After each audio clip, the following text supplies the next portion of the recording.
Good afternoon, everyone. I think the only thing that could have made that lunch better was if under our chairs we had found kindergarten carpets for little sleeping time. Pretty good. As it is, I'm probably going to put some of you to sleep, and if you do find yourself drowsing, that's okay. It's great to be here with all of you today. It's wonderful to be able to bring greetings on behalf of the City of Morden from your councillors and city staff. It is a different time. It's a different situation in which we find ourselves from last time. Last time I was up in front of you in person, it was 2019. We were at the clubhouse that is no more. And there's a very good chance more of you liked me back then than like me now. But I'm here to change your minds and your opinions. And so it's wonderful to be able to be here with you all today. Half of my speech would have been in recognition of dignitaries, but there are so very few dignitaries these days that I only have to recognize Ike Friesen, the Council of Stanley, and councillors from the City of Winkler, as well as members of Western School Division. Chair Scott Hefner, still chair, I'm told, and the board of Morden District Chamber of Commerce. It's good to be able to be here. Thank you for the work you do as a chamber. First and foremost, Morden District Chamber of Commerce does such an important role in representing the business interests and the economic interests of the city of Morden. And so our objectives, along with the objectives of the chamber, really find themselves coinciding so very frequently. And so what we want to do today is kind of give you a framework of where the city is going, what our goals are, what our ambitions are, and really give an opportunity for the membership and directorship of the chamber to understand the thoughts and the direction of the city. This is a very important event, and I know that over the past several years we've had to improvise, first of all, with some videos, and then kind of an informational video with a kind of a walk around the city. And I thought today what would be really great is if we could do that same format again, and if we could all just go on a walking tour of the city of Morden and wear off the lunch we just ate. But I was told I have aging counselors both on my own and on Stanley, and they didn't wear walking shoes, so we won't do that. Instead today I'm going to use words to try to communicate what it is we're trying to achieve in the city of Morden. First of all, this lunch is very important, and the state of the city is very important, because it is adopted as a form of accountability and transparency for the city of Morden. The chamber is a very invested member of our community, and as the chamber goes, and as its business community goes, so goes the fortune of our city. And so it's not an understatement when I say that the role of the chamber is critically important to our community and to its citizens.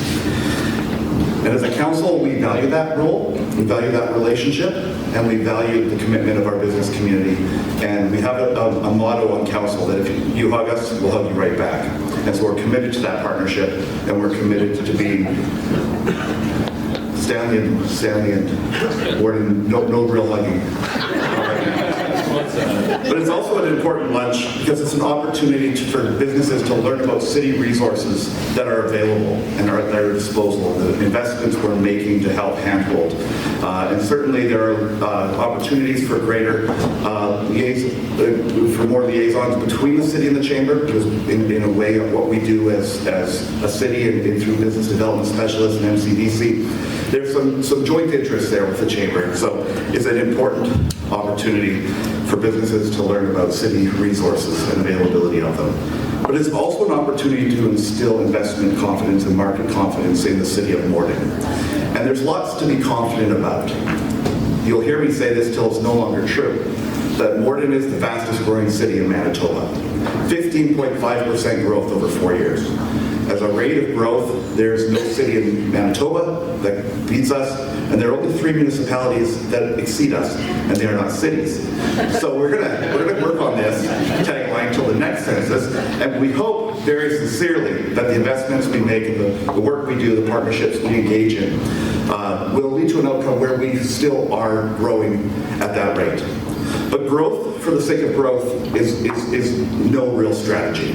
Right? If we cannot translate growth into quality of life improvements, into better outcomes for our families and businesses, that's the real opportunity when it comes to growth. And so as a city, we're looking to leverage growth into opportunities for you as business partners and as community members. So there's a lot to be excited about, but we recognize we have partners in this room. And as much as I'd love to stand up here and say, hey, council did it all, we didn't. There were partnerships. And the chamber was an important one, instilling confidence through decades in the business environment in the city of Morden, MCDC, and then there are other partnerships we have that have really been along for the ride. And I looked at partnerships like Western School Division, who really have to carry a lot of the brunt of that growth and have to work with the resourcing they have and adapt to that high rate of growth. And so you will have seen recently a big announcement from Western School Division about a school that I've mispronounced, said twice the name. I won't do it 3 times. So the K-8 school up in the northwest end of town, I was there, and I'm going to take a stab at it. Is it Prairie Trails? No. You too. Something Trails. Discovery Trails School, thank you. Sometimes the charm. Discovery Trails School is a monumental feat for Western School Division, and I don't know that we can underestimate the work and the value of the work that Western School Division has done lobbying for that new educational facility that's desperately needed. But we also have an incredible partnership with the Western School Division. And not just because I'm married to a trustee, that's not the incredible partnership I'm talking about. What I'm talking about is the opportunity to work together. And so we're trying to work as closely as possible with Western School Division because they cannot be left in the lurch when the city strikes a direction. And so there have been opportunities for partnership with Western School Division. But we're moving forward. This past year was an election year. There are members of council here today. Hold your applause or your booing until after I announce all of them. So we have returning councillor, corporate chair, Gary Hebert. He's the gentleman who dressed up over there in a suit. Yeah. And we've got Doug Frost, Gordon Maddock, and Nancy Penner over beside a private citizen Friesen. Then new to the role of council, we have Sheldon Friesen, who has been a long-standing business owner in the city of Morden, and Florian Lasnik, who is a current business owner in the city of Morden, and I trust a member in good standing with the Morden District Chamber of Commerce. Yeah, so that's your council for the next 4 years. Preventing disaster. But as a council and as a partner with the Morden District Chamber of Commerce, we see our goal as providing the context for success. We don't want to do the work you're doing. We don't want to be involved in private business. We want to be able to provide the resources and the abilities for you to grow and succeed.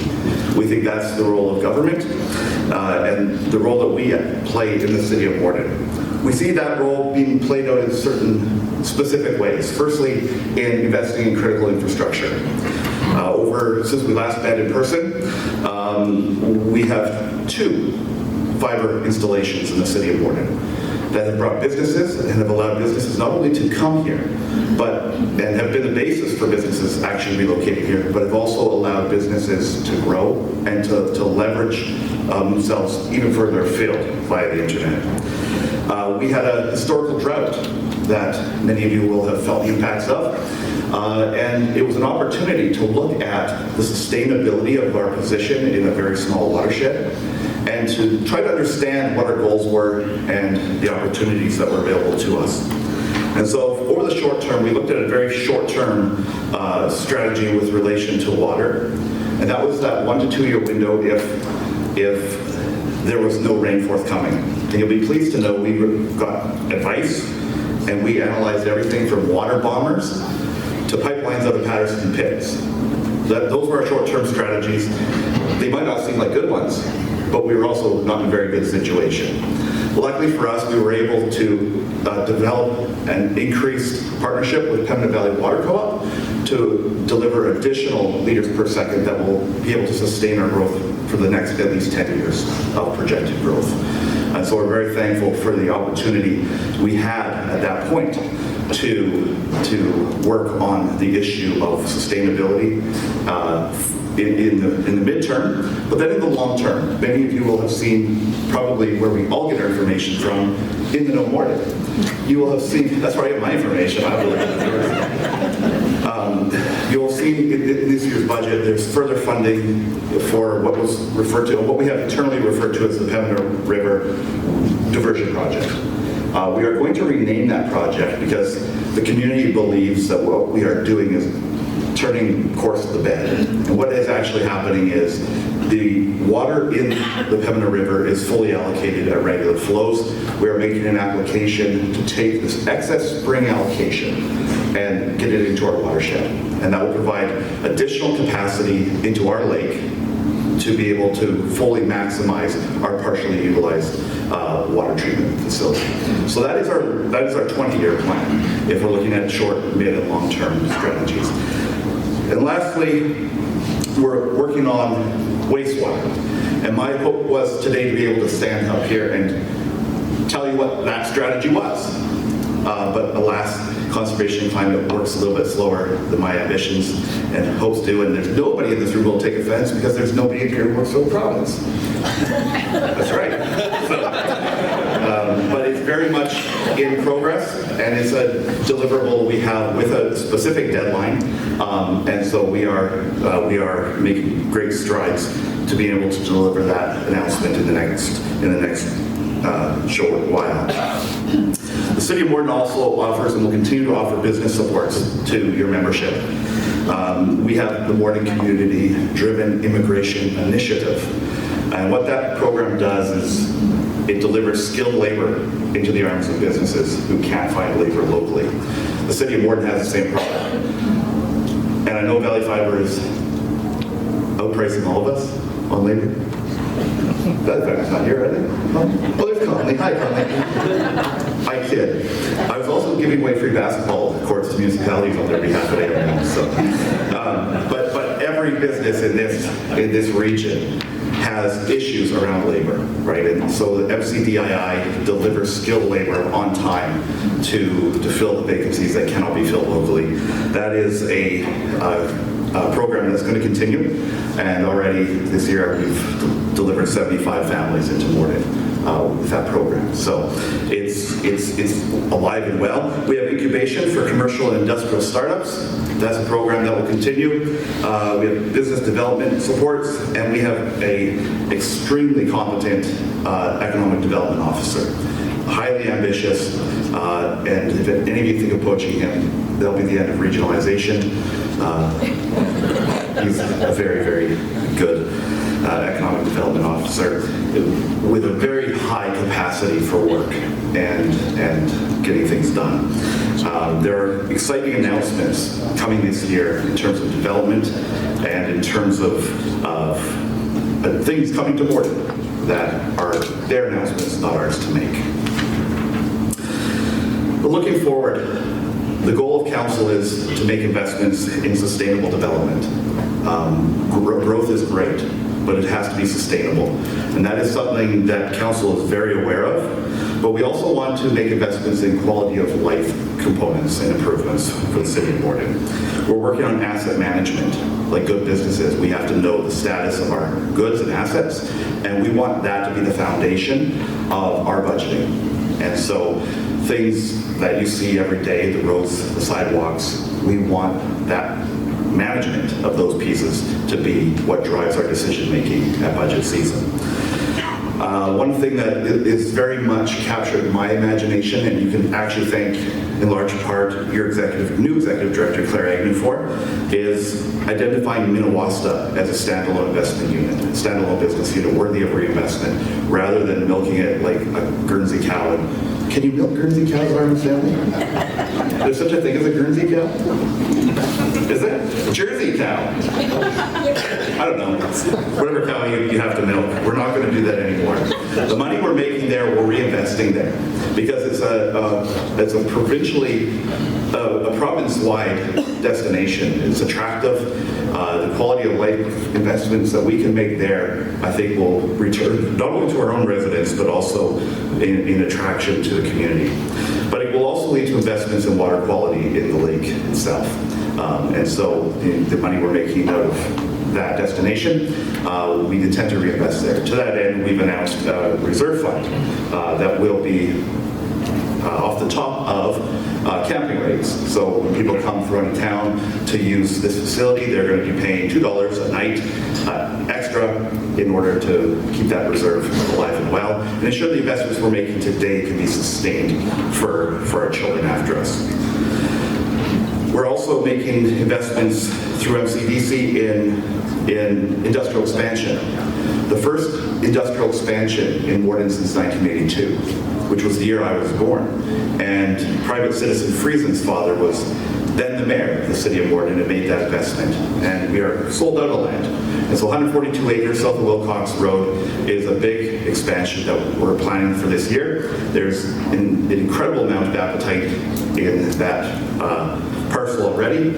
And we're not doing pre-sales, but get your plot early, is what I would say. And speaking of plots, the cemetery will be open this summer. So the drought on, it's not a drought, the shortage of cemetery spaces that will be rectified in a beautiful setting at the top of the 1-6 overlooking the lake. And then that's going to be developed. And the investment done this year.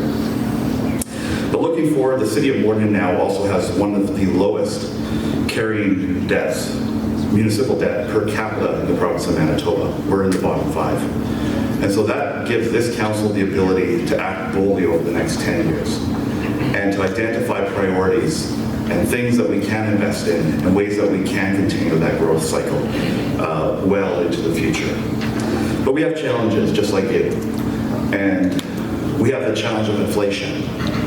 It's seen nowhere more clearly than in the fact I had to write my own speech. There's no speech writers on staff anymore because we just don't have the budget. But we've been able to keep our municipal budget below both the provincial and the national rate of inflation 5 years in a row. We've done that by identifying capacities and different ways that we can reorient human capital into more efficient streams. One of the things we did was we moved to a director level of management. So there's no bottleneck at the top. Directors are able to manage their own budgets and make decisions that affect you on a daily basis.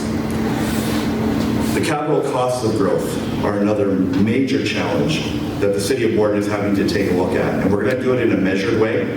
And we're going to do it in a way that anticipates that growth pays for growth, but we're also going to do it in a way that ensures that we don't act independently of the market region we're in. We understand that we have pressures from around us, and we cannot end the growth cycle in the city of Morden. So we're going to make sure that our strategy on that capital cost piece is going to be measured, and it's going to be measured by the ability of the region to carry those costs. But we're also in an environment where political volatility is at an absolute insane high. And so the ability to be able to bring the temperature down in the room is something that's going to be very important for our city going forward. But that is that is really a requirement for all of us to sit back and listen and talk and think about ways that we can learn from each other and we can do things better together. But I want to tell you lastly how all of this is getting done. How are we achieving results? Besides our partners, we have an incredible city staff. It's led by Nicole Ridley, our city manager, who found time to come today. She's short of 2 executive assistants right here, two front office people, so if you know somebody, send them over to her. And in addition to this capacity building inside of our staff, our new, I was told I had to 5 too, so I'm going to use my last minute to tell you about our finance director. So Ed Barnavo, he was the comptroller in the Solomon Islands prior to coming to Manitoba through the Morden Community-Driven Immigration Initiative. He worked for Pembina Valley Water Co-op as their director of finance. His dream was always to work for the city of Morden. When we were looking for a finance director, Ed Barnavo came to us. And a brilliant gentleman. And if you've ever met him, he's a lovely human being, but a capacity for work like you've never seen before. And again, if any of you think of poaching him, that will be frowned upon. But so high are his capacities that he's looking for work to do. So we have engaged voluntarily with the province on a value for service audit. Our goal is to understand how we can serve you better, how we can serve our citizens better. We want to know how we can get better at what we do. And so over this coming year, the province of Manitoba, with generous funding from nobody in this room, because there's nobody who works for the province, is going to deliver this audit to help us understand how we can serve you better. Because ultimately, as you go, so goes the city. And as the city goes, so does the chamber. Our goal as a city, as we go into strategic planning season, is to understand how we can help you. What investments we can make that will improve your outcomes, and how we can partner better with the many community partners we engage with every day. So thank you for the time. I disrespected your time a little bit to speak on behalf of the city, deliver this wonderful,